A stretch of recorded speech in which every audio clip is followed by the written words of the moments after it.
Bien, queridos hermanos, vamos a iniciar nuestro estudio bíblico que está está basado en el libro Una iglesia conforme al corazón de Dios, que es un libro de Miguel Núñez, que nos ha servido, nos ha ayudado harto para ir entendiendo más, sobre todo el propósito de la iglesia y poder ir comprendiendo el por qué hacemos lo que hacemos. Así que hoy nos corresponde el capítulo 3 de este libro, y es un tema bien interesante. Vamos a hablar de la disciplina, la disciplina eclesiástica, que está relacionado también con la santidad de la iglesia. Así que vamos a orar para pedirle al Señor su bendición, su compañía, pedirle que todo lo que hagamos sea para su gloria, y que Él bendiga a cada uno de los presentes, a aquellos que vienen en camino, para que podamos glorificarle también a través de esta reflexión. Oremos. Señor, te damos las gracias en esta tarde por tenernos reunidos nuevamente, Señor, como pueblo tuyo, como hijos tuyos, Señor, y deseamos, Señor, que tú nos puedas guiar, que tú nos puedas ayudar a poder ser fieles a tu palabra, poder conocerte más, Señor, poder adorarte, Señor, de una forma íntegra, que cada una de nuestras esferas de la vida, Señor, pueda adorarte, Señor. Te pedimos tu bendición para cada uno de los presentes, aquellos que vienen en camino también, aquellos que nos están viendo a través de la transmisión también. Te pedimos la bendición para ellos, Señor, y también por aquellos que no podrán venir. Te pedimos también, Señor, que tú nos guíes, que nos orientes para que este tema que estamos estudiando podamos, Señor, aprovecharlo al máximo, poder reflexionar, poder conversar en torno a lo que tú nos dices a través de tu palabra, Señor. Te pedimos todo esto en el nombre de Jesucristo. Amén. Amén. Bien, hermanos. Hoy vamos a hablar entonces de la disciplina eclesiástica, la disciplina de la iglesia. Y yo creo que a todos nos ha pasado que, ya sea en esta iglesia o en otra, hemos visto que hay muchas veces ocasiones en donde se ha tenido que aplicar disciplina y no se ha aplicado. No sé si recordarán algún caso, alguna injusticia o algo a veces medio incorrecto y que se ha dejado pasar por alto, que la iglesia no ha hecho nada, y muchas veces ese tipo de situaciones causa problemas en la iglesia. Cuando la iglesia no aplica la disciplina, cuando la iglesia no busca la santidad de la iglesia, muchas veces este tipo de situaciones trae problemas. Entonces, hoy vamos a hablar de la disciplina, y el autor, en este caso Miguel Núñez, la va a estar relacionando con la santidad de la iglesia. O sea, la disciplina y la santidad van de la mano, son cosas que van de la mano. La disciplina busca la santidad de la iglesia. Así que les quiero invitar a que busquen en sus Biblias Mateo 18. Vamos a leer Mateo 18.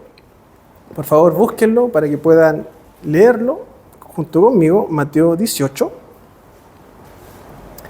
Y vamos a leerlo de forma alternada. Mateo 18 del 15 al 20. Mateo 18 del 15 al 20. Y quiero que presten mucha atención porque este texto es clave para lo que vamos a leer, a estudiar. Y este tema es muy importante para la iglesia. Así que me alegra de verles para que podamos conversar, podamos edificarnos a través de este tema y que reflexionemos en torno a la palabra de Dios. Mateo 18, entonces búsquenlo por favor, del 15 al 20, y vamos a leerlo de forma alternada, ¿ya? Mateo 18 del 15 al 20. Yo parto, ustedes leen los versículos pares y todos juntos el 20. Dice así: por tanto, si tu hermano peca contra ti, ve y repréndele estando tú y él solos. Si te oyere, has ganado a tu hermano. Aún contigo, a uno o dos, para que no haya dos o tres testigos contra toda palabra. Si no los oyere a ellos, dilo a la iglesia. Y si no oyere a la iglesia, tenle por gentil y publicano. De cierto os digo que todo lo que se realiza en la tierra será pagado en el cielo, y todo lo que se realiza en la tierra será pagado en el cielo. Otra vez os digo, que si 2 de vosotros se pusieren de acuerdo en la tierra acerca de cualquier cosa que pidieren, les será hecho por mí, por mi Padre que está en los cielos, todos juntos. Porque donde están 2 o 3 congregados en mi nombre, allí estoy yo en medio de ellos. Y ese último versículo es un versículo que muchas veces se ha malinterpretado, se ha mal usado. Cuando, no sé si les pasó a ustedes, cuando a veces en la iglesia había alguna actividad y llegaba poquita gente. Y teníamos como miedo de empezar o no, porque habíamos 1, 2, 3 hermanos. Entonces se paraba un hermano y decía ahí de forma valiente, bueno, el Señor dice que donde están 2 o 3 congregados, ahí está el Señor. Así estuvimos al inicio acá hoy día, donde hay 2 o 3. Ya, pero ese versículo no está hablando de eso. No está hablando de que si en la iglesia hay 2 o 3 hermanos, el Señor está ahí, por lo tanto pueden hacer la actividad o la reunión. No está diciendo eso el Señor Jesucristo. Lo que está diciendo acá, o el tema que está tratando acá, es la disciplina. Entonces lo que está diciendo Jesús es que cuando la iglesia hace la disciplina, cuando la iglesia ejerce la disciplina a través de los parámetros que Él ha dado, y en este caso hay 2 o 3 que están ejerciendo esa disciplina, ahí está Él en medio de ellos. Lo que está diciendo el Señor es que cuando la iglesia ejerce la disciplina de forma correcta, el Señor está respaldando esa disciplina. Eso es lo que está diciendo. No está hablando de la presencia en el templo, en el lugar físico, sino que está diciendo, yo avalo si ustedes toman esa decisión conforme a los principios bíblicos. Eso es lo que el Señor Jesucristo está narrando acá. Entonces, hermanos, vamos a hablar de la disciplina y tenemos como referencia este texto. Entonces, la pregunta que nos vamos a hacer es, ¿qué aprendemos nosotros de este texto? ¿Qué tiene que decirnos este texto? En primer lugar, vamos a ver que la disciplina es un acto que es estipulado por Dios. No es algo que se nos haya ocurrido a nosotros, sino que el mismo Señor Jesucristo lo enseña acá. Él lo regula. Él establece cuáles son los pasos, cuáles son los medios, cuáles son las personas involucradas. Entonces, la disciplina no es algo que se nos ocurrió a nosotros, no es algo que nosotros hayamos inventado como iglesia, sino que es algo que el mismo Señor lo enseña. Y es el primer principio bíblico que vamos a destacar el día de hoy, que la disciplina es un acto estipulado por Dios. En segundo lugar, Dios llama a disciplinarnos de forma personal, como hermanos. ¿Qué es lo que dice? Por ejemplo, versículo 15. Por tanto, si tu hermano peca contra ti, ve y repréndele estando tú y él solos. Si te oyere, has ganado a tu hermano. Entonces, ¿qué es lo que dice el Señor Jesucristo? Si tú tienes un problema con tu hermano, ¿qué es lo que tienes que hacer? ¿Ir a acusarlo con otros? ¿Ir a contarle a otro, oye, este hermano me hizo esto? ¿Qué es lo que dice Jesús? ¿Qué es lo que enseña? Hay que ir a conversar con el hermano. Si tú tienes un problema personal con un hermano, resuélvelo con el hermano. Eso es lo que está diciendo. Y fíjense que acá incluso ni siquiera está involucrando los consejos de la iglesia, no está considerando el consistorio, no está considerando a los líderes. El Señor parte en primer lugar de una forma personal. Si tú tienes un problema con tu hermano, busca resolverlo tú en primer lugar con tu hermano. Eso es lo que está diciendo. Si te oyere, has ganado a tu hermano. ¿Qué es lo otro que nosotros vemos acá? Que la corrección, hermanos, debe ser en privado. ¿Ya? Entonces, si tú tienes un problema, si discutiste con tu hermano o tu hermano te ofendió en algo, ¿qué es lo que nos está diciendo acá el texto? Ve y repréndelo estando tú y él solos. No lo hagas en público, eso es lo que está diciendo. Cuida de su honra, tu honra y también del testimonio de ambos. Hay que también tener cuidado con eso. Muchas veces no aplicamos eso. muchas veces buscamos el corregir en público al hermano. Y peor aún si mencionamos el nombre. No, tal hermano dijo tal cosa y me hizo daño en la cuestión. El Señor Jesucristo llama y dice que en primer lugar, hazlo personalmente y de forma privada. Es el modelo bíblico de la disciplina. Ve y reprende estando tú y él solos. Si oyeres, has ganado a tu hermano. En cuarto lugar, vemos entonces que la disciplina es estipulada por Dios. Dios llama a disciplinarnos de forma personal. Él también busca que la corrección sea en privado, pero también nos muestra acá el texto bíblico que el objetivo de la disciplina es la restauración. Fíjense lo que dice. Si te oyere, has ganado a tu hermano. Lo que está buscando es la reconciliación.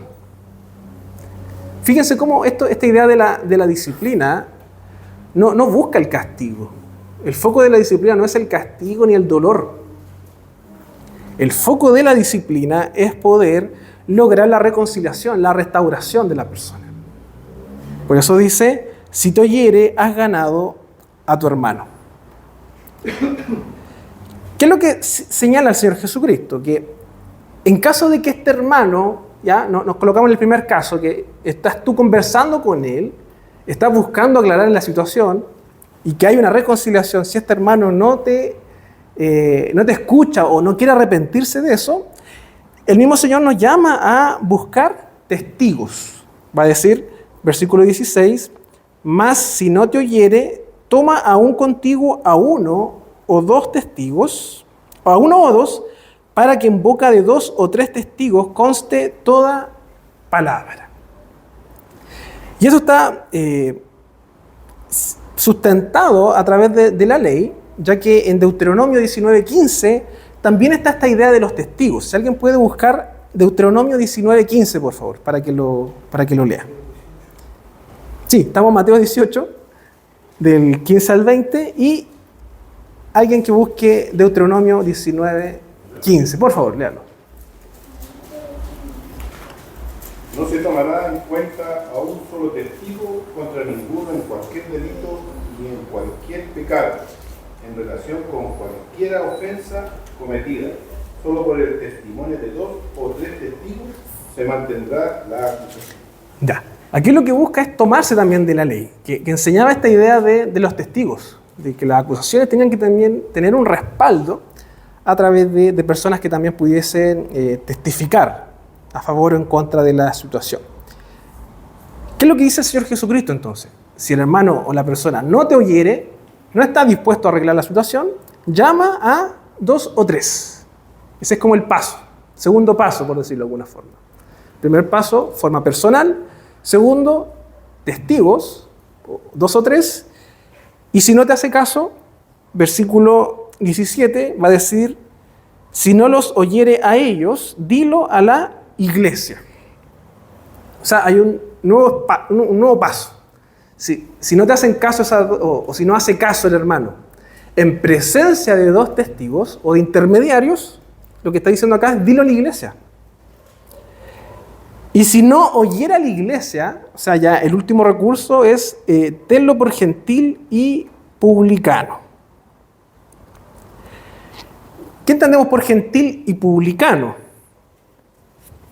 Muchos llegan a la conclusión de lo que está diciendo es trátalo como a un no creyente, como un incrédulo. O incluso algunos hablan de que esta es como la cláusula para excomulgar a alguien. O sea, si una persona no quiere atender o hacer caso a, en primer lugar, el consejo de una persona o la reprensión de una persona, si no lo hace en presencia de testigos y no lo quiere hacer tampoco en presencia de la iglesia tendría la facultad para tenerlo por gentil o publicano, o como diría la NBI, trátalo como si fuera un incrédulo o un renegado. ¿Ya? Entonces lo que está diciendo es que si no quiere hacer caso, tenlo por incrédulo a esa persona. Por lo tanto, esos son los pasos. De cierto, os digo que todo lo que atéis en la tierra será atado en el cielo, y todo lo que desatéis en la tierra será desatado en el cielo. Entonces, hermanos, tenemos el versículo base para hablar de la disciplina. En primer lugar, es un acto que es estipulado por Dios, que nos llama a disciplinarnos de forma personal. Dice, si tú tienes un problema con tu hermano, busca arreglarlo tú, en primer lugar. No metas a otros, por decirlo de alguna forma. En primer lugar, arréglalo tú con la persona. De forma privada. De forma privada. Buscando la restauración. Como dice, has ganado a tu hermano si es que te oye. Y en caso de que no quiera arrepentirse, llama a testigos, 2 o 3. Si en presencia de estos tampoco se quiere arrepentir o aclarar el tema, infórmalo a la iglesia, ¿ya? Hay algunos que aplican esto de forma pública, ¿ya? Hay iglesias que lo que hacen es anunciar a la asamblea que tal persona está siendo disciplinado o tiene este tema, que aún no quiere arrepentirse, y si ya con ese aviso público esa persona aún no quiere cambiar de opinión, la iglesia lo excomulga o lo saca de sus filas, ¿ya? Algunas iglesias lo aplican de esa forma. ¿Qué es lo que dice Miguel Núñez en el libro? Dice, la disciplina descrita por nuestro Señor en Mateo 18 se hace necesaria cada vez que la santidad de Dios es violada de una manera que trae vergüenza y reproche a su iglesia.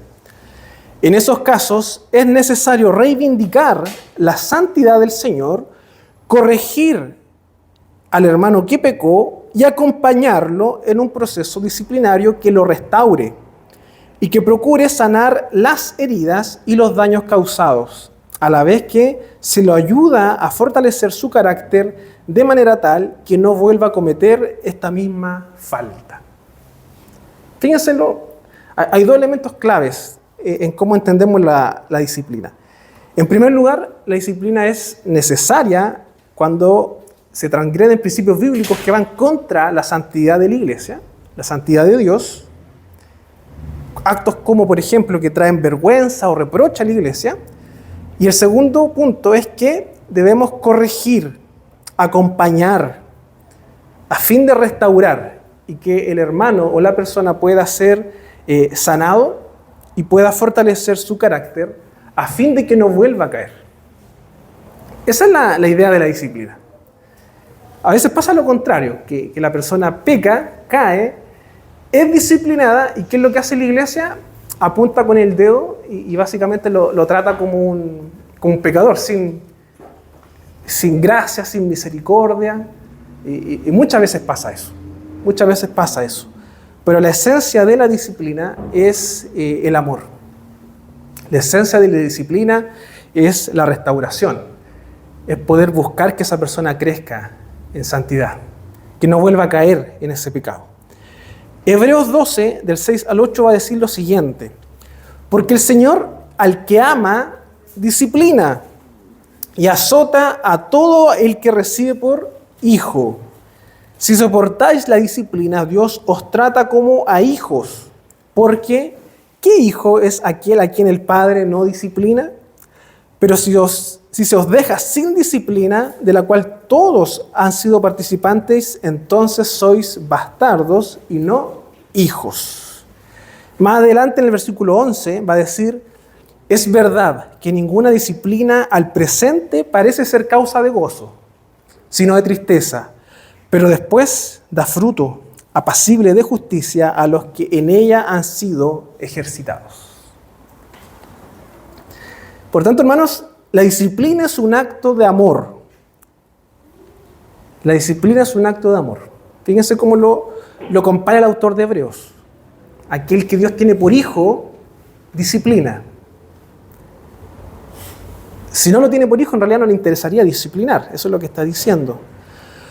Por tanto, hermanos, cuando una iglesia no disciplina, es porque no está viendo a sus miembros con ojos de amor. No los está viendo como hijos de Dios, o no lo está viendo como hermanos, sino como bastardos, como dice alguna versión. La disciplina es algo bueno, tiene fruto, busca restaurar al creyente y finalmente busca la santidad. Esa es la esencia de la disciplina. Por tanto, no es mala la disciplina. Por el contrario, nos ayuda a crecer. Miguel Núñez va a decir lo siguiente: cuando las iglesias ven a sus miembros como meras cabezas que contar, como visitantes o como personas que pueden donar, entonces les importa poco el pecado de sus miembros, ni las consecuencias que deban pagar por su pecado. Una iglesia de este tipo tal vez está más interesada en retener a sus miembros que en ministrar de manera piadosa a las ovejas del Señor. No sé si ustedes han tenido experiencia en iglesias en donde muchas veces, a fin de no provocar problemas o no espantar a la gente, se pasan por alta ciertas cosas. Ciertas situaciones que tienen mérito de disciplina. Al final como que uno dice, pero ¿por qué la iglesia lo permite? No sé si se han pillado con casos así.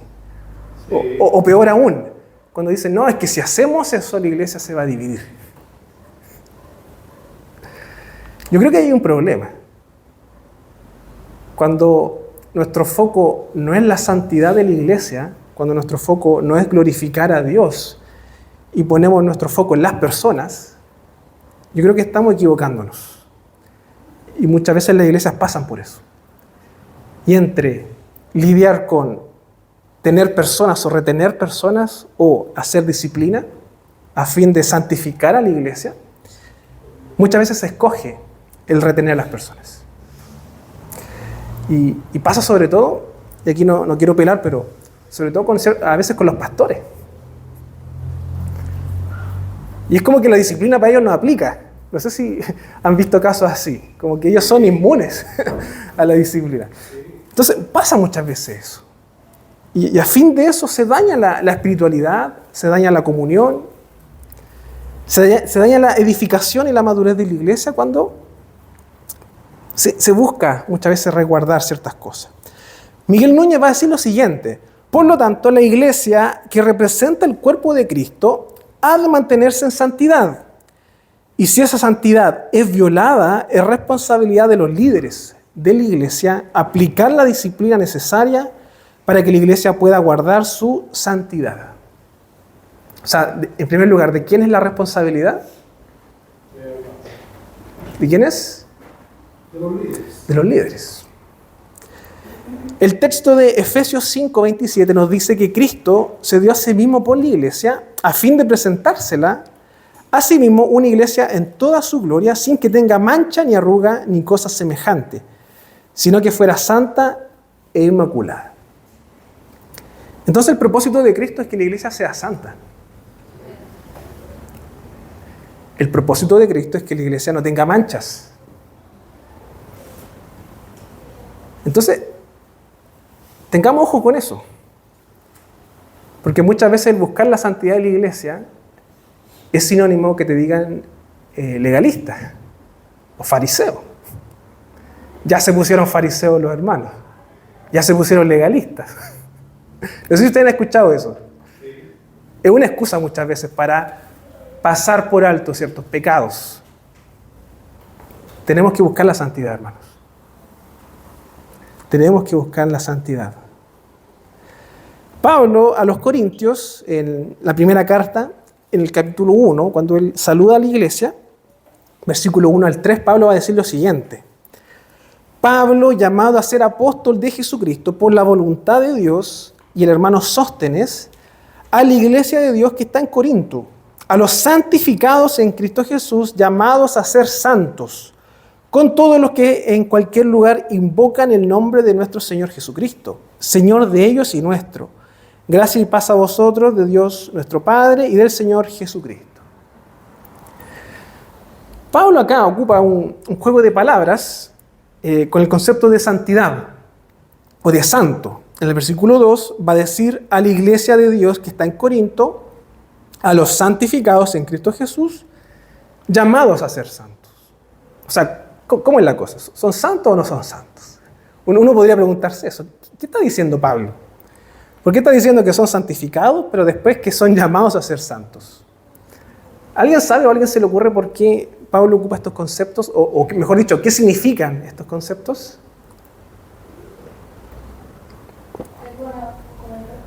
¿Sí?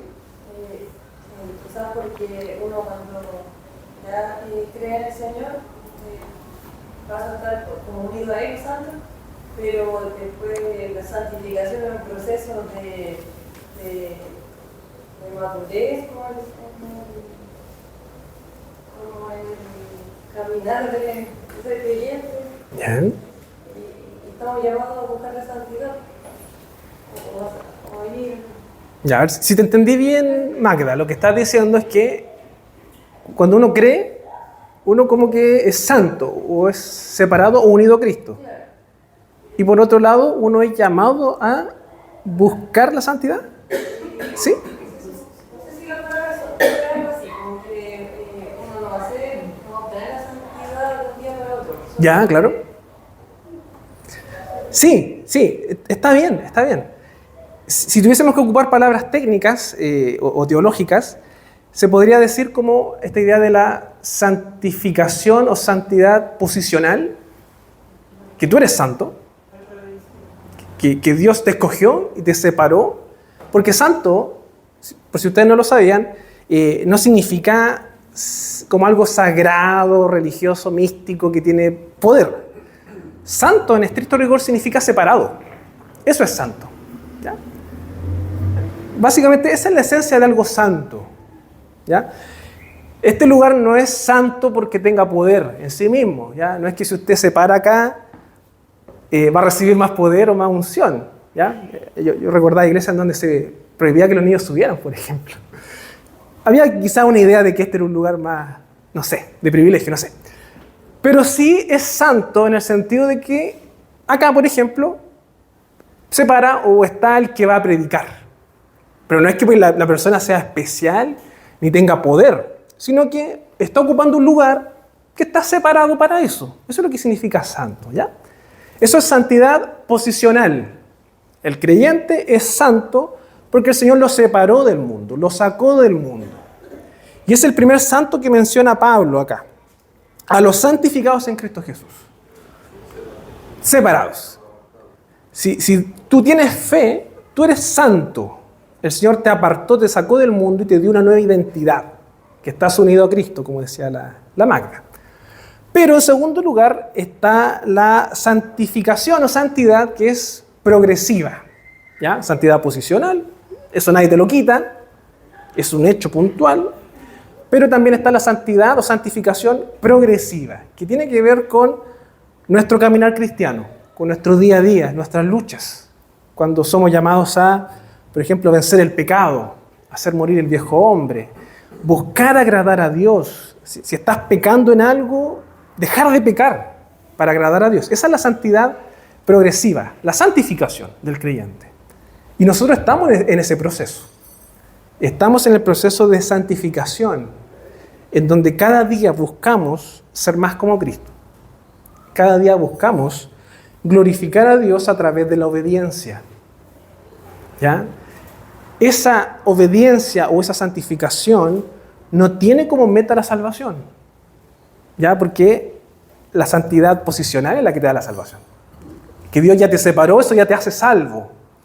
Pero ahora como ya te hizo salvo, te hizo parte de una nueva familia, una nueva identidad, ahora te llama a vivir esa identidad. Y eso Pablo lo desarrolla en Efesios. ¿Ya? Los primeros capítulos de Efesios, Pablo es bien claro en ese sentido.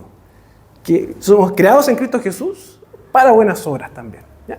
Entonces, tiene que ver con eso. La iglesia es santificada al ser separada, pero también es llamada a buscar la santidad.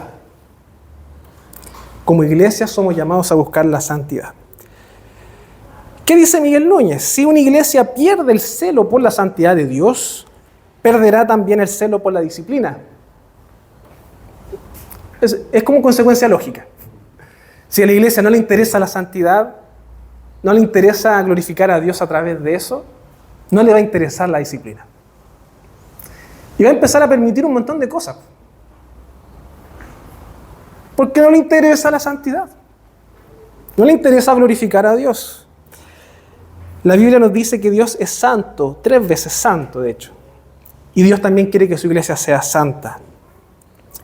Una iglesia que no discipline está destinada a desaparecer. La disciplina de una iglesia es lo que mantiene su salud espiritual. ¿Ya? ¿Se entiende la idea, más o menos? Ya. Vamos entonces a leer algunos documentos de la iglesia, para que usted más o menos entienda cómo la iglesia presbiteriana entiende la disciplina. Partimos en primer lugar con la Biblia. Leímos Mateo 18 y ahora vamos a leer la Confesión de Fe de Westminster. ¿Ya? ¿La han leído o no? ¿Sí? ¿Sí? ¿Cierto? ¿Sí? Sí, todos los miembros de la iglesia tienen que haberla leído. O si no, los disciplinamos. No, mentira. La confesión tiene un capítulo, el capítulo 30, que habla de las censuras de la iglesia. Así que, para yo descansar un poquito, voy a pedir que alguien lo lea. Tengo aquí el documento. ¿Alguien quiere leerlo? Capítulo 30. Son algunos párrafos. Ya, voluntario, Jonas. Con micrófono, por favor. ¿Cuántos? Todos los párrafos del capítulo 30. Ya. Son 4 párrafos. No, sí, 4. Dice el capítulo 30, las censuras de la iglesia. Capítulo 1, perdón. Artículo. 1, párrafo 1. El Señor Jesús, como Rey y cabeza de su iglesia, ha constituido en ella un gobierno dirigido por funcionarios eclesiásticos distintos de los magistrados civiles. Y aquí hay una referencia bíblica, Isaías 9, del 6 al 7, pero no nos vamos a... Eso. ¿Ah? Pásala nomás, sí, no hay problema. Luego el párrafo 2, a estos funcionarios han sido entregadas las llaves del reino de los cielos, en virtud de lo cual tienen poder respectivamente para retener y remitir pecados, para cerrar aquel reino a los impenitentes por la palabra y por las censuras, para abrirlo a los pecadores arrepentidos por el ministerio del Evangelio y por la remoción de las censuras según lo exijan las circunstancias. Párrafo 3. Las censuras de la iglesia son necesarias para corregir y hacer volver sobre sus pasos a los hermanos que ofenden, para impedir que otros cometan ofensas semejantes, para quitar la mala levadura que puede infectar toda la masa, para reivindicar el honor de Cristo y la santa profesión del Evangelio, para evitar la ira de Dios que justamente podría venir sobre la iglesia si ella consistiera que su pacto y sus sellos fuesen profanados por ofensores notorios y obstinados. Párrafo 4. Para lograr mejor estos fines, los funcionarios de la iglesia deben proceder primeramente por amonestar y después por suspender el sacramento de la Santa Cena por un tiempo y por la excomunión de la iglesia según la naturaleza del crimen y la ofensa de la persona. Muchas gracias. Muchas gracias. Más o menos, ¿entendieron lo que dice la confesión? Voy a leer el artículo 3, que es interesante. Dice, las censuras de la iglesia son necesarias. Cuando habla de censura está haciendo el símil a disciplina, ¿ya? Para corregir y hacer volver sobre sus pasos a los hermanos que ofenden, para impedir que otros cometan ofensas semejantes, para quitar la mala levadura que puede infectar toda la masa. Ahí está citando un pasaje bíblico en realidad. Para reivindicar el honor de Cristo y la santa profesión del Evangelio, para evitar la ira de Dios que justamente podría venir sobre la iglesia si ella consistiera que su pacto y sus sellos fuesen profanados por ofensores notorios y obstinados. Artículo 4. Para lograr mejor estos fines, los funcionarios de la iglesia, aquí lo que está apuntando al consejo, a los presbíteros, los ancianos, los pastores, ¿ya? Deben proceder primeramente por amonestar y después por suspender del sacramento de la Santa Cena por un tiempo y por la excomunión de la iglesia según la naturaleza del crimen y la ofensa de la persona. ¿Ya? Yo le invito, hermano, a que ustedes puedan leer la confesión. Ahí está descrito cómo la iglesia reformada, la iglesia protestante en su mayoría, describe esta idea de la disciplina o la censura, que tiene ese fin de un poco corregir, pero también de prevenir la propagación de falsas doctrinas y toda cosa que pueda dañar a la iglesia. El estatuto de nuestra iglesia también habla de la disciplina. De hecho, tiene todo un libro que trata sobre los procesos disciplinarios de nuestra iglesia. Y si no me equivoco, aquí tendría que revisarlo, creo que es el libro más largo del estatuto. ¿Ya? Creo que el más largo, el libro sexto, que habla de la disciplina de la iglesia. Entonces, yo también los invito a que lo puedan leer, lo puedan tener a la vista, que tengan presente, porque hay cosas bien puntuales que son importantes en la iglesia y que si a veces las dejamos pasar o las ignoramos, pueden causar daño a la iglesia. Y por eso es importante que sepamos de la disciplina. Pregunta, ¿todos tienen el estatuto? ¿No? No. ¿Los miembros sí o no? Sí, los miembros sí, porque yo los regalé hace un tiempo atrás, así que deberían tenerlo. Ya, a los catecúmenos les vamos a dar una copia, ya, para que la tengan. Porque de hecho tienen que declarar haberla leído cuando se hagan miembros, así que está ahí en los requisitos del curso. Quiero leer solamente los artículos 123, 124 y 125 del estatuto, para que usted vea cómo la Iglesia Presbiteriana habla de la disciplina. Artículo 123. La disciplina es el ejercicio ordenado y oportuno de la autoridad conferida a la Iglesia por nuestro Señor Jesucristo y comprende el cuidado que la Iglesia Presbiteriana de Chile tiene sobre la enseñanza, dirección y orden respecto de sus miembros, oficiales, consejos, órganos eclesiásticos, tribunales y organizaciones e instituciones de la Iglesia para su edificación y el cumplimiento de su misión en el mundo. ¿Ya? Artículo 124. El fin de la disciplina eclesiástica es defender la verdad y restablecer la gloria y autoridad de Cristo ante una o más ofensas. Entonces, al menos el estatuto coloca que el fin, en primer lugar, de la disciplina es defender la verdad y restablecer la gloria y autoridad de Cristo.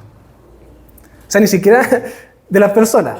En primero, la verdad del Señor, la verdad de Cristo, ante una o más ofensas mediante la remoción o supresión del escándalo, la sanción de las ofensas para el bien espiritual de ofendidos y ofensores, la conservación y promoción de la pureza de la doctrina, la edificación de la iglesia y el arrepentimiento del o los ofensores. En consecuencia, la disciplina propende al esclarecimiento de los hechos causantes de ofensa, la aplicación de la sanción correspondiente y el ejercicio ordenado de la autoridad que Jesucristo ha conferido a su iglesia. Último artículo, y con esto cerramos. Para lograr sus fines, el ejercicio de la disciplina eclesiástica necesita de la máxima prudencia y discreción, conforme a las Sagradas Escrituras. Del mismo modo, los consejos que la ejerzan deben tener, al aplicarla, amor por Jesucristo y su iglesia, sin ánimo de revancha, buscando el arrepentimiento del ofensor, así como comprensión, justicia y ecuanimidad, fundada en razones objetivas, buscando restaurar la autoridad y gloria de Cristo y su iglesia para lograr el sincero remordimiento del ofensor, pudiendo otorgar el acompañamiento espiritual a quien lo requiera. Entonces, ahí está como el estatuto describe esta idea de la disciplina, ¿ya? Entonces, si se fijan bien, tanto confesión de fe como estatuto tienden como a llevarnos por la misma idea de buscar la gloria del Señor, restituir la verdad, pero también buscar la reparación o la restauración de las personas. Buscar la restauración del ofensor, por ejemplo. Si algún hermano causa algo o tiene una actitud que tiene que ser disciplinada, la idea al aplicar esa disciplina no es que el hermano salga más herido, no es que se enoje con la iglesia, es que podamos tener un ánimo de amor, un deseo de amor para buscar que esa persona se arrepienta y pueda volver a los caminos del Señor, cuidando la verdad y la gloria del Señor. Por lo tanto, esa es la esencia de la disciplina. La disciplina no tiene un enfoque de causar dolor, no tiene como objetivo buscar tristeza ni división. La esencia de la disciplina es buscar la gloria de Dios, la restitución de la verdad, pero también la restauración de las personas. Si al disciplinar o al tomar ciertas decisiones no estamos buscando eso, estamos fallando al disciplinar. Por ejemplo, si vamos a disciplinar a un hermano y no somos capaces de acompañarlo, no somos capaces de aconsejarlo, de visitarlo, de guiarlo, no estamos buscando la esencia bíblica de la disciplina. Posiblemente estamos buscando echarlo nomás. Es importante que busquemos también la restauración, que acompañemos, que estemos ahí con aquellos que están pasando por un proceso. Miguel Núñez habla de que hoy en día hay muchas iglesias que no practican o que no aplican la disciplina.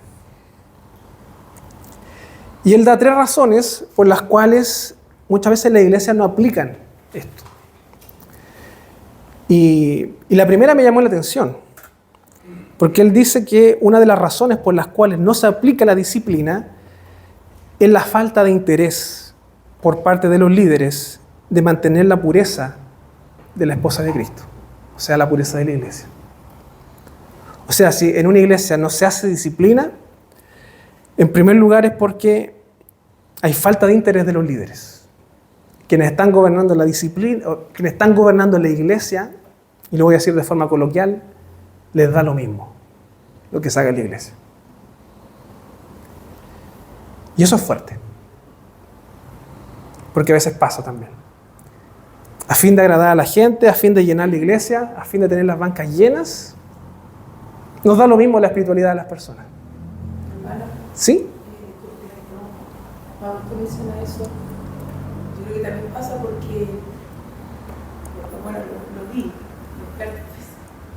que a veces la persona, por ejemplo, predica tan bien, que a veces los líderes, tal vez que siga predicando, porque como predica bien, pero esa persona, su vida no es acorde con lo que dice la palabra, porque la palabra dice que quienes estén al frente tienen que ser intachables. O sea, lo estoy parafraseando yo. Sí. Intachables. Entonces, no son intachables afuera, porque dentro de la iglesia, yo creo que dentro de la iglesia todos nos vemos bonitos, pero afuera es donde, como. Pero los líderes ven que les sirve, lo dejan. Y no aplican, porque Sí. bueno, yo lo vi varias veces, de que, es buena como profesora de, no sé, como líder de jóvenes, ¿ya? Pero resulta que anda en conciertos, anda en conciertos mundanos, anda en conciertos que no corresponde, tienen la cara, ya parecen de plástico, ya que están, y yo encuentro que eso, claro, uno está bien. A ver, ahí me voy a desviar porque también a veces nosotros los cristianos pensamos que el ser, que otro día hablaba con Ana, el ser una mujer recatada, una mujer, ¿cómo se dice?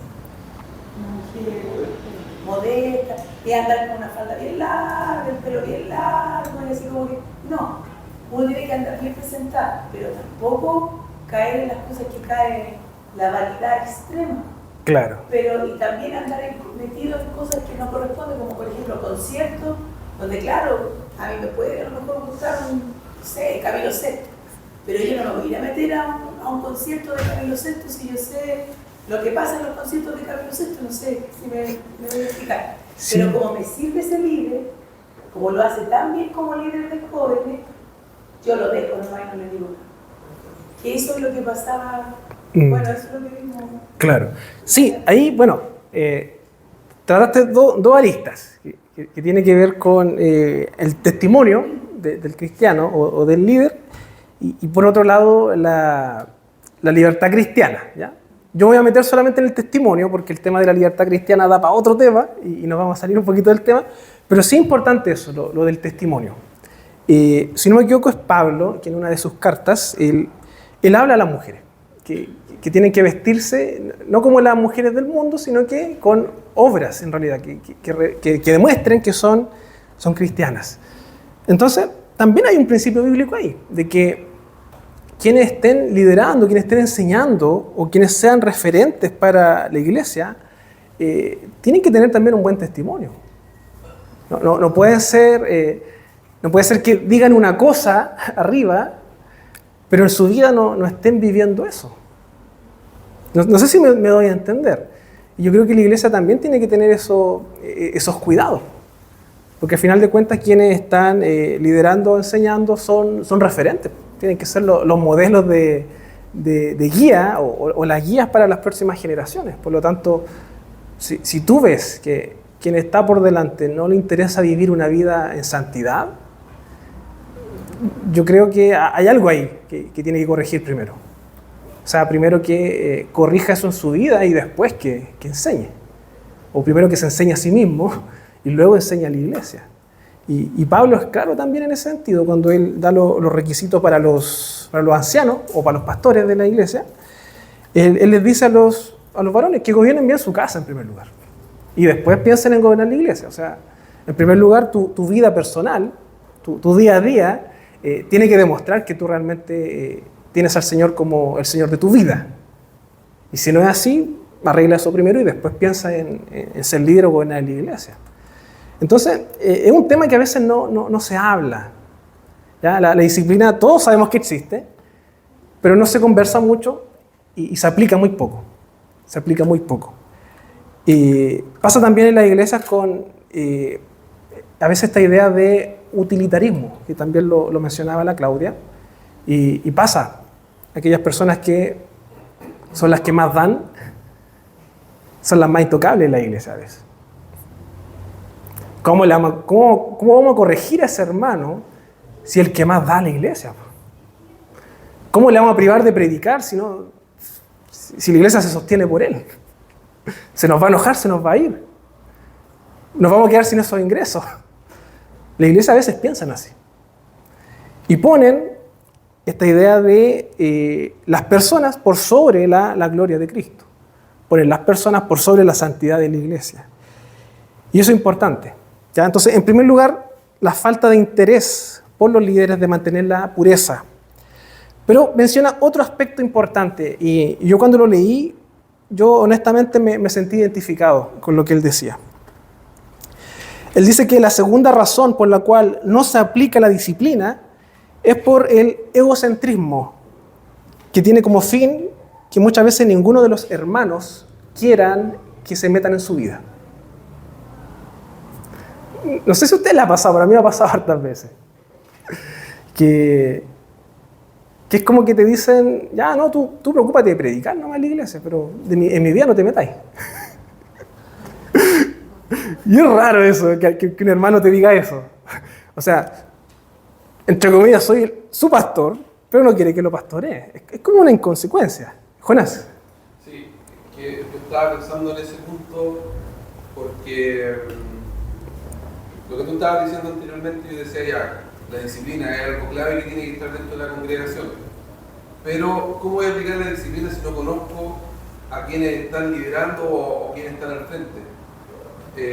Parte de eso es lo que tú estás diciendo ahora, que es que tengo que conocer a quienes están al frente, o sea, no yo, sino que el líder o los presbíteros en la iglesia tienen que conocer y saber la vida de los hermanos que van a cumplir ciertas funciones dentro de la iglesia, porque a veces uno va a la iglesia, pero no hay como ese discipulado personal, no se da esa confianza muchas veces.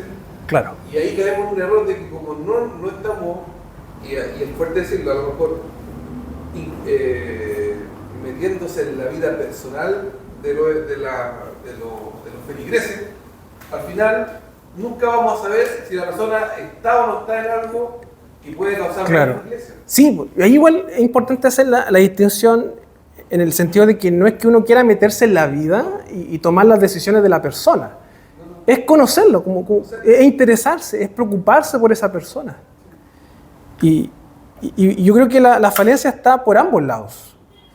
Por un lado, tenemos personas que no quieren abrir su vida o su corazón, que no están dispuestas a mostrarse débiles o mostrarse frágiles, pero por otro lado, y esto es una gran verdad, tenemos muchos líderes que les da lo mismo, que no les interesan las personas, que no llaman, que no visitan, que uno los ve el puro domingo. Entonces el error o el problema está por ambos lados, en ese sentido. Y hay que corregir eso también. Magda. Yo creo que a veces las personas no queremos contarle a los pastores o líderes, porque se filtra la información y eso también es delicado.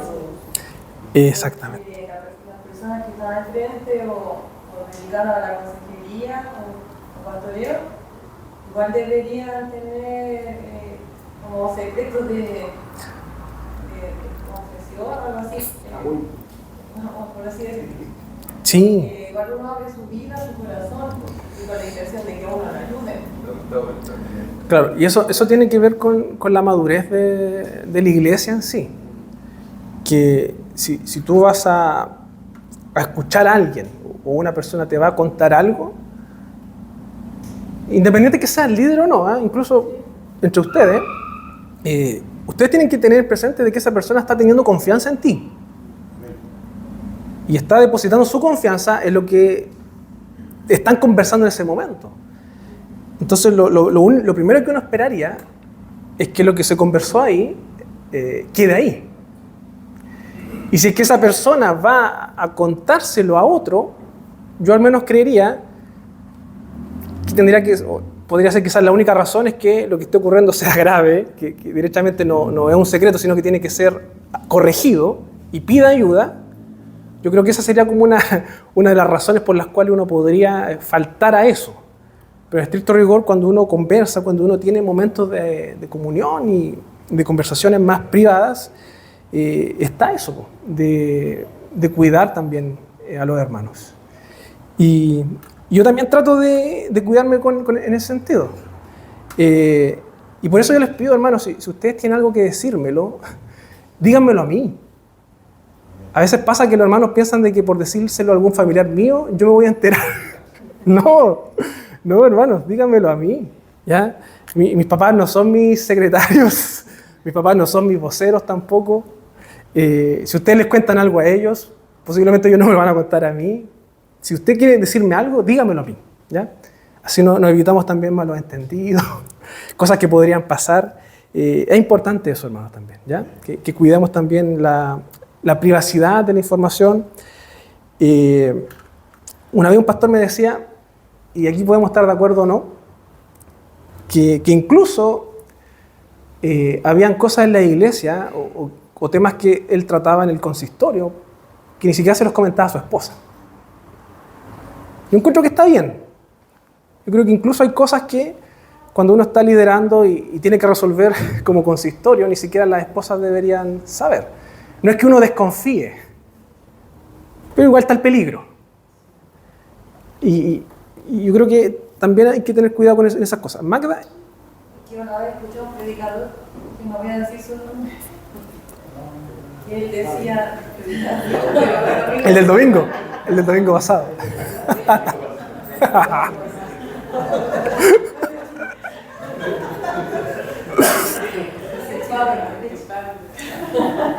Ya, hermanos, por favor, disciplina. Que decía, por ejemplo, yo no voy a... Si viene un hermano y me dice, pastor, estoy preocupado por un hermano de la iglesia, porque lo vi en tal situación, no supe algo de él, y me quiero contar eso, yo no le voy a decir, ya cuéntame. No, yo le voy a decir, dile al hermano que venga, porque tú estás preocupado por él, y hablemos los tres problemas. Porque si tú estás tan preocupado, hablemoslo con el mismo hermano, decía él. Así ese pastor decía como que se evitaba disciplina o problemas. Sí, no, también es importante eso, hermanos. Y aquí hay que ser honestos, hermanos. La iglesia está conformada por pecadores.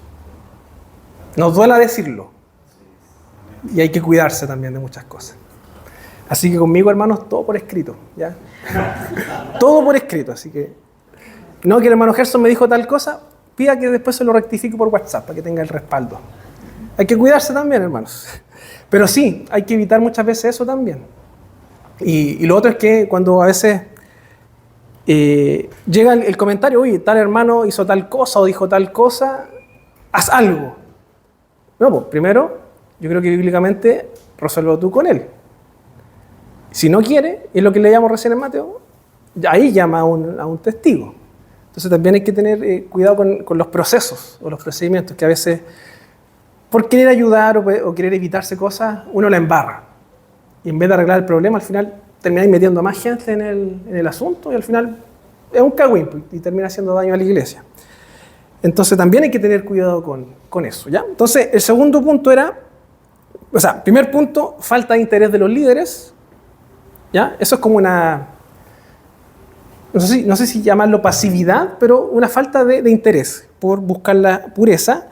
En segundo lugar, el egocentrismo que tienen las personas de no querer mostrarse débiles, no querer mostrar sus aspectos de su vida, pero que también va de la mano con lo que conversábamos de que muchas veces no están las confianzas.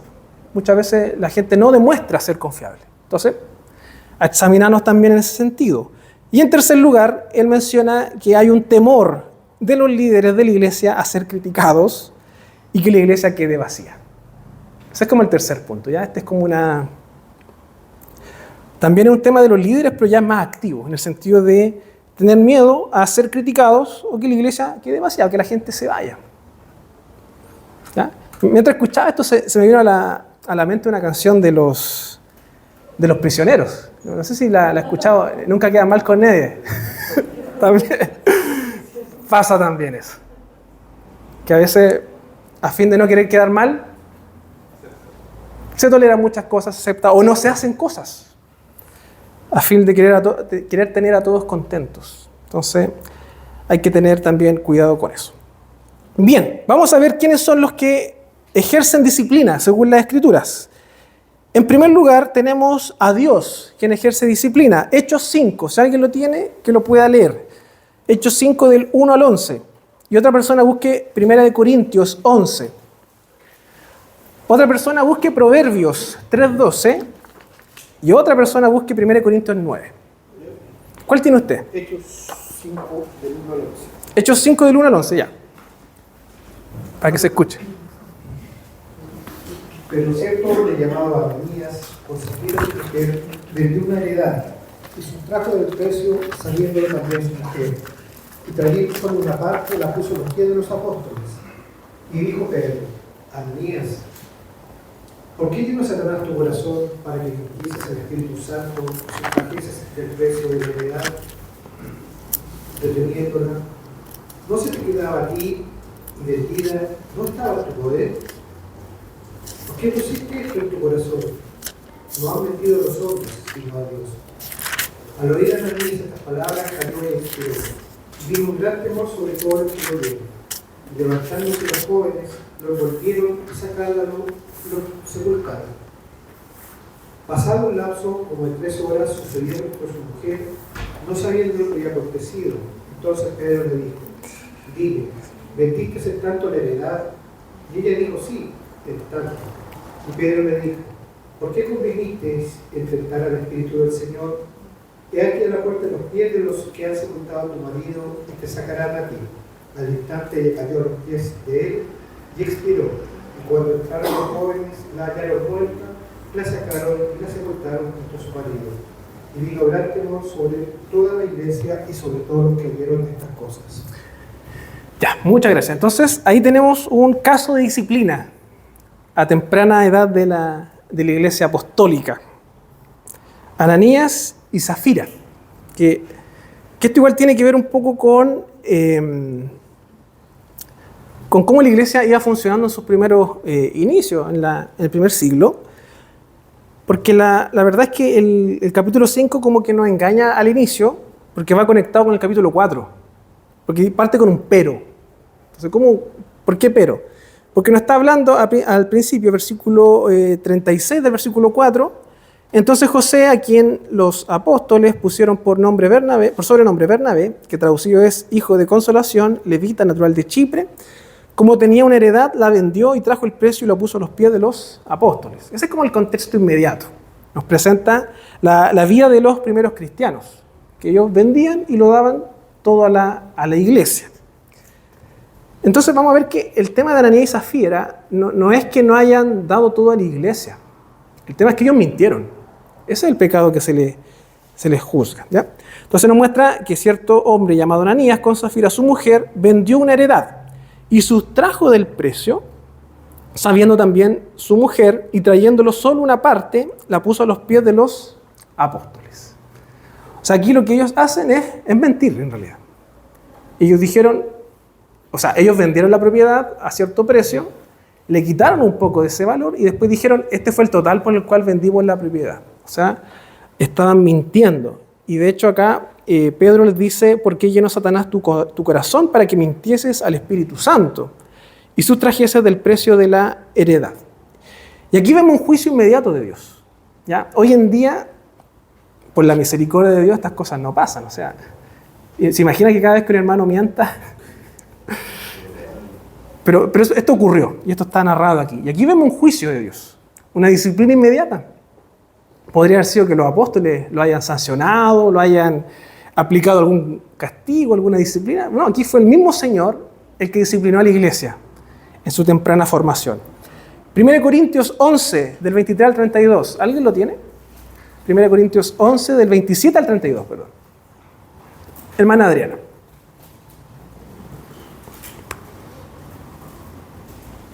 Dice, de manera que cualquiera que comiere este pan o bebiere esta copa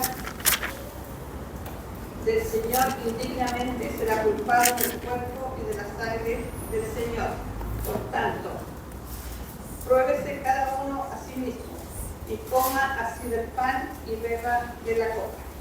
Porque el que coma y bebe indignamente sin discernir el cuerpo del Señor y mi juicio come y bebe para sí. Por lo cual hay muchos enfermos y debilitados entre vosotros y muchos duermen. Muchas gracias. Que alguien busque Proverbios 3:12. Voy a explicar mientras este pasaje, porque acá lo que Pablo está diciendo o está ordenando en Corintio es que ellos estaban tomando de la cena de forma desordenada, indignamente. Entonces, Pablo lo que está diciendo es de que el Señor ha hecho juicio a la iglesia por no hacer las cosas correspondientes. En este caso, hay muchos enfermos y debilitados entre vosotros, y muchos duermen también. Ya, no es que estén durmiendo, sino que habían muerto. Habían sufrido el juicio de Dios por participar indignamente en la cena y habían muerto. Entonces aquí vemos nuevamente que Dios también hacía disciplina o aplicaba disciplina de forma inmediata a la iglesia, sin mediar en este caso con los apóstoles o los ancianos o pastores. Proverbios 3:12, por favor. Porque Jehová al que ama castiga, como el padre al hijo a quien quiere. Ya, este proverbio nos muestra que Dios disciplina de la misma forma que un padre a su hijo también disciplinaría.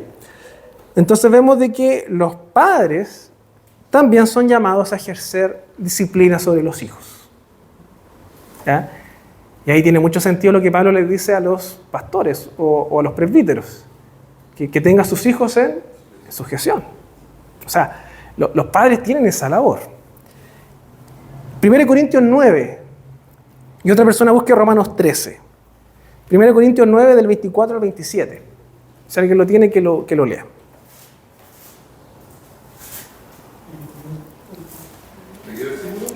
Del 24 al 27. Ya. ¿No sabéis que los que corren... ¿Qué es eso? Sí. 9:24.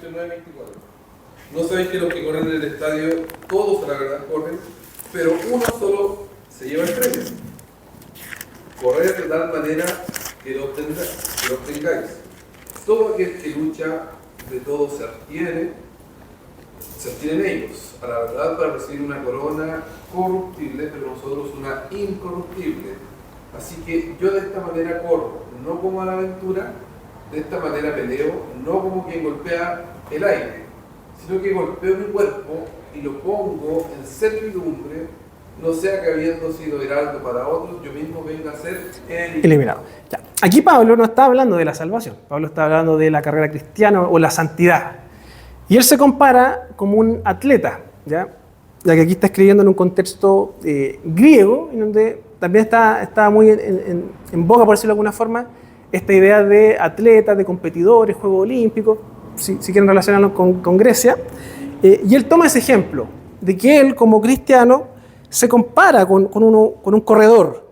Todos a la verdad corren, pero uno solo se lleva el premio. Corred de tal manera que lo obtengáis, lo está animando. Todo aquel que lucha, de todo se abstiene. Ellos a la verdad para recibir una corona corruptible, pero nosotros una incorruptible. Lo que Pablo está mostrando acá es que la actitud del cristiano también tiene que ser eso, de luchar, de vencer el pecado. Por lo tanto, también podemos ver de que el creyente puede también autodisciplinarse. ¿Ya? ¿Cómo podría hacer eso? Hábitos cristianos también. No sé si usted conoce la disciplina de algunas personas que son deportistas. No sé si usted ha tenido algún amigo que es deportista, que va al gimnasio, y uno lo ve y tiene como cosas bien estructuradas. Se levanta a tal hora, come tal y tal alimento, hay cosas que no las hace, hay cosas de las cuales se abstiene también para cuidar su alimentación. Pablo está tomando esa idea y la está aplicando al cristiano.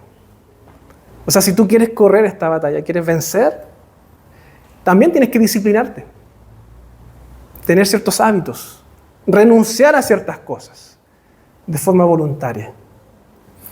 Y no sé si les viene a la mente algún ejemplo de esto, de cómo nosotros podemos autodisciplinarnos. ¿Alguna acción? ¿Se les viene a la mente? ¿De la Biblia? No, en lo cotidiano. Programar bien el tiempo, ¿Ya? como dedicar intencionalmente un tiempo a pasar por el Señor, ¿Ya? Bien. pero dejarlo fijo. ¿Y algo que requiera alguna renuncia a algo? ¿Ya? ¿Ya? ¿Sí? Particularmente para nosotros, tratar de llegar temprano a la iglesia es una lucha y requiere renunciar a ciertas cosas, como quedarse un rato más, o de repente el sábado en la noche acostarse tan tarde para el domingo poder llegar.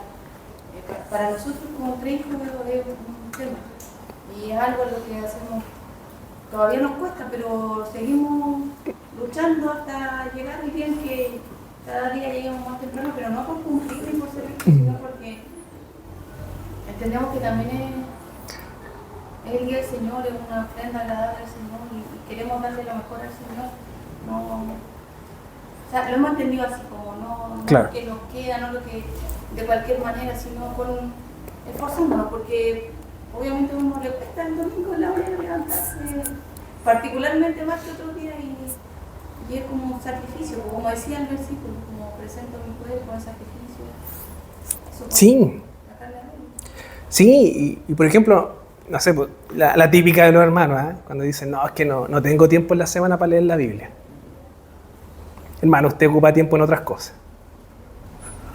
Puede perfectamente renunciar a ciertas cosas. También hay alguna forma de autodisciplinarnos, de imponernos un castigo. Claro, o de suscribirse de Netflix, no sé, estoy dando ejemplos así. Si algo te roba tiempo, te quita tiempo con el Señor, disciplínate a ti mismo. Ya no voy a hacer eso, lo voy a dejar. Podemos hacerlo. Eliminar Instagram. Bien. Romanos 13, ¿alguien lo tiene? Pepe, del 3 al 4. Romanos 13, del 3 al 4. Porque los magistrados no están para infundir temor al que hace el bien, sino al mal. ¿Quieres pues no temer la autoridad? Haz lo bueno y tendrás alabanza de ella, porque es servidor de Dios, para tu bien. Pero si haces lo malo, teme, porque no en vano lleva la espada, pues es servidor de Dios, vengador para castigar al que hace lo malo. Muchas gracias. ¿De quién está hablando ahí? ¿Quién es el que no en vano lleva la espada? ¿Quién es? El alguacil. ¿Quién es? ¿O cómo lo hemos entendido como iglesia? El Estado. El Estado. De la autoridad civil. Que la autoridad civil también es puesta por Dios para disciplinar. O sea, hermano, si usted comete un delito, usted tiene que pagar civilmente. Me acordé de... No, pero, que en otros lados pasaba que ciertos líderes religiosos cometían delitos y al final, ¿cómo pagaban? Padre Nuestro y encerrado. Claro, el Estado también está para eso. El Estado está para disciplinar y aplicar la justicia. Y son servidores de Dios. Por lo tanto, Dios también deja el Estado como una forma de disciplina en el mundo. Y finalmente teníamos la iglesia, que es lo que hemos estado conversando toda la clase. Y teníamos el ejemplo de Mateo 18, que el Señor nos llama también a ejercer la disciplina. Bien, hermanos, vamos a ir cerrando. Necesito que me ayuden con algunas búsquedas. Sí, Pepe. En cuanto a la disciplina, se supone que la disciplina es transversal, por ejemplo, que los líderes disciplinen a la iglesia. ¿Qué pasa cuando los líderes se equivocan? Buena pregunta. ¿Cómo lo hace la iglesia disciplina? ¿Quién disciplina a los líderes? Ya, voy a hablar por la iglesia presbiteriana, porque la iglesia presbiteriana tiene su modelo. Porque uno tenía la idea de que la estructura era Dios, el pastor y la iglesia. O sea, el pastor disciplina a la iglesia y Dios disciplina al pastor. Ya. Claro, sí. ¿Cuál es el modelo presbiteriano? Nosotros funcionamos por consejos. ¿Ya? Consejo se refiere al conjunto de personas que gobiernan, ¿ya? No es un consejo de te voy a aconsejar. Y los consejos tienen como la responsabilidad de velar, en primer lugar, ¿ya? Por el cumplimiento de ciertas cosas, de pastorear, enseñar. Entonces, yendo a la base de la pregunta, si un hermano, un miembro de la iglesia, comete algo o tiene que ser disciplinado, quien asume esa responsabilidad es el consejo superior. En este caso es el consistorio. El consistorio es el que tiene que tomar esas medidas. ¿Qué es el consistorio? Los pastores de la iglesia. ¿Quiénes son los pastores de la iglesia? Bajo el sistema presbiteriano, el pastor docente más los 3 pastores regentes. ¿Ya? ¿Sabían eso, no? ¿Sí? Tenemos 4 pastores como iglesia. Pastor docente más los 3 pastores regentes. Y ellos son los que están dedicados o somos los que deberíamos estar dedicados a disciplinar. ¿Se entiende la idea? Hay una particularidad, y yo creo que aquí hay un error, o no sé si error, pero que tenemos que conversarlo como iglesia a futuro. El consistorio está conformado por el pastor docente, que es también llamado ministro, y los pastores regentes, que somos los presbíteros comúnmente llamados. Los presbíteros son miembros de la iglesia local, pero los ministros no son miembros de la iglesia, o sea, de esta iglesia local, sino que son miembros del presbiterio. Entonces, quien tiene que disciplinar a un ministro o a un pastor docente es el presbiterio, no es la iglesia local.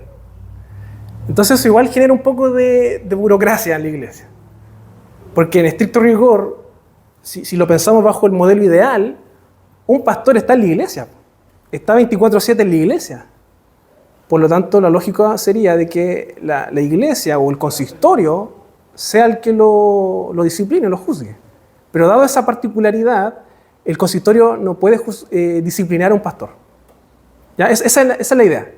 Si un presbítero, docente o pastor tiene que ser disciplinado, no es el consistorio el que lo disciplina. El consistorio tiene que derivar ese caso al presbiterio, a la asamblea presbiterio. ¿Se entiende la idea? Es un tema complicado podríamos haber hecho un esquema a lo mejor, pero esa es la lógica. Magda. ¿Cómo se enteran los de más arriba de que está ocurriendo algo?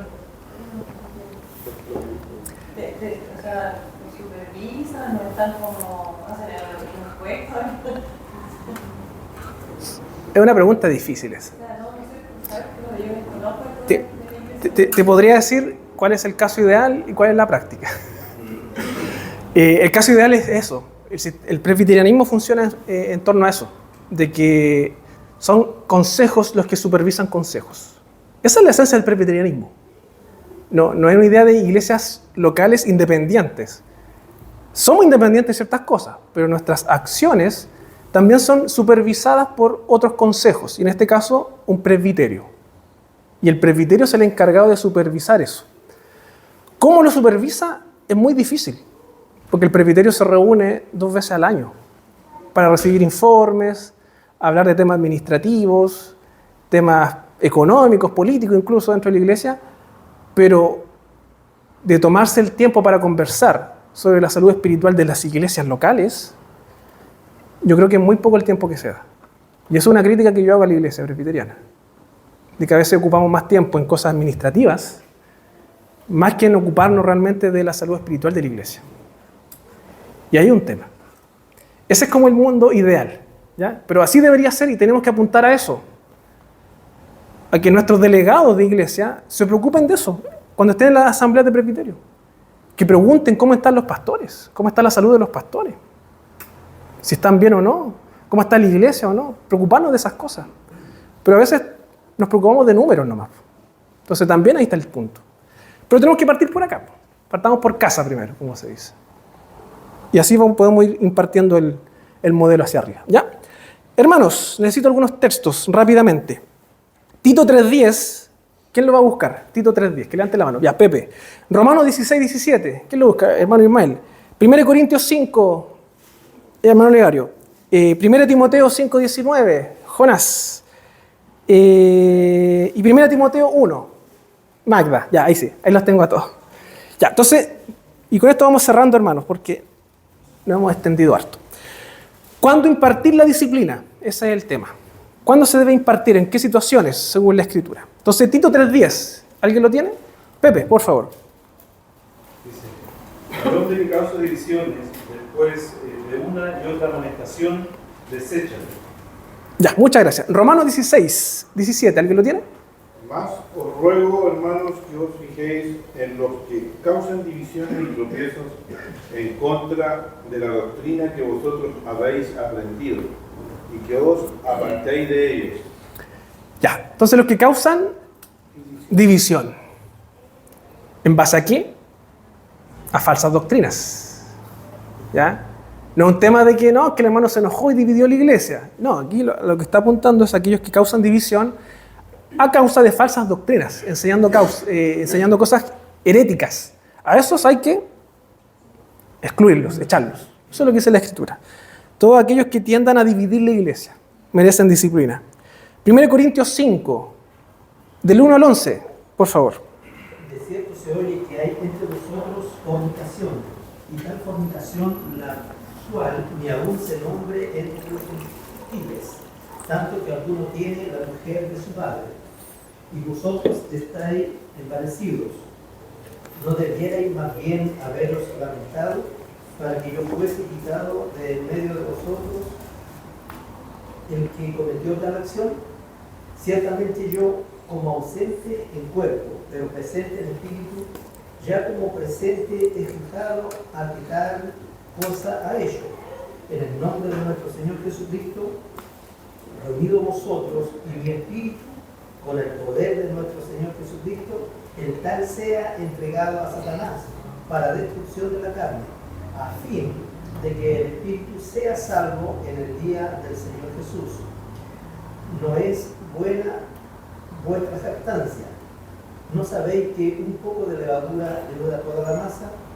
Limpiaos pues de la vieja levadura, para que seáis nueva masa, sin levadura como soy, porque nuestra Pascua, que es Cristo, ya fue sacrificada por nosotros. Así que celebremos la fiesta no con la vieja levadura, ni con la levadura de malicia y de maldad, sino con panes sin levadura, de sinceridad y de verdad. Os he escrito por carta que no os juntéis con los fornicarios, no absolutamente con los fornicarios de este mundo, o con los ávaros, o con los ladrones, o con los idólatras, pues en tal caso os sería necesario salir del mundo. Más bien os escribí que no os juntéis con ninguno que, llamándose hermano, fuere fornicario, o ávaro, o idólatra, o maldiciente, o borracho, o ladrón, con el tal ni aún comáis. Ya, muchas gracias. Pablo acá está hablando de un tema inmoral que ocurría en la iglesia de Corinto, y él obviamente da las indicaciones de cómo tiene que actuar la iglesia, Pero interesante como coloca en el versículo 6, ¿no sabéis que un poco de levadura leuda toda la masa? Lo que está hablando es que a veces hay que separar.